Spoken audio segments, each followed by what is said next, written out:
Hey guys, hope all is well. Just really enjoying this fantastic view, and it's funny how life changes because this used to be an area of my house that I never used to come and visit and spend time alone. And today that's what I'm doing. For me, it's been a breath of fresh air. I live in the best city in the world. When you factor in Miami's climate, the people, the beauty, the recovery in Miami, you'd be surprised. There's a lot of beautiful recovery in Miami. I'm fortunate enough to have some great friends in recovery in Miami. But the point I was trying to make, anyway, was that I'm really enjoying this part of my neighborhood, this part of my home.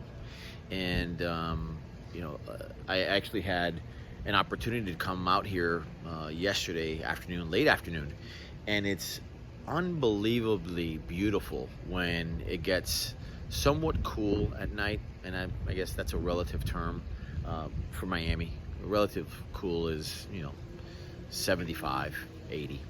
And so was able to spend some time and really enjoy this. And for me, it's literally what sobriety has given me, where now I take the time to relax, take it day to day, look at what the day has planned for me, and notice what the day has planned for me, not what I have planned for the day. And I think that when you let go of the steering wheel and you just, of course, buckle in, because it could be a bumpy ride, just the day goes a lot smoother.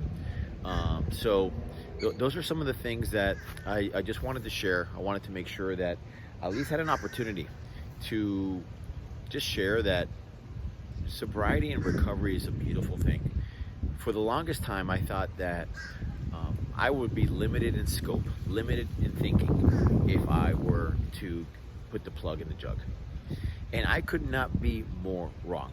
And I've been so wrong in my life.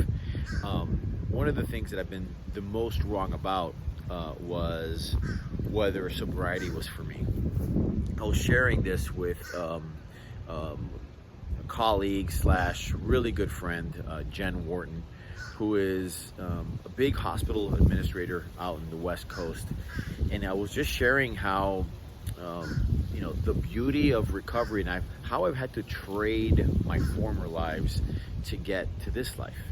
And this state by which I'm living in now, one that's still a little bit chaotic, I'm not gonna lie, but one that's significantly slower, much better to manage. And for me, I would even categorize that as an altered state of recovery.